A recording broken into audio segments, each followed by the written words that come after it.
You are looking at Julian's pronunciation guide, where we look at how to pronounce better some of the most mispronounced words in the world, like this other curious word. But how do you say what you're looking for today?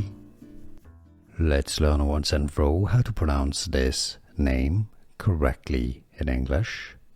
If you want to learn more confusing vocabulary and names in English, stay tuned. I've got more videos for you.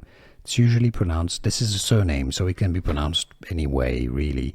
But in English, it's generally pronounced as Tyndale, alright? That's the name of a famous English linguist, by the way, William Tyndale. That's how you say it, his name. Now, depending on the family, the branch, the country, the accent, could be pronounced differently as Tyndale as well, I'm guessing. How do you pronounce it yourself, and where are you from? Let us know your pronunciation. Most common in English is as Tyndale. But let us know how you pronounce it in the comments. Here are more videos on how to pronounce more confusing words and names too many mispronounced. Like this video if you found it useful. I appreciate your support. I'll see you soon and thanks for watching.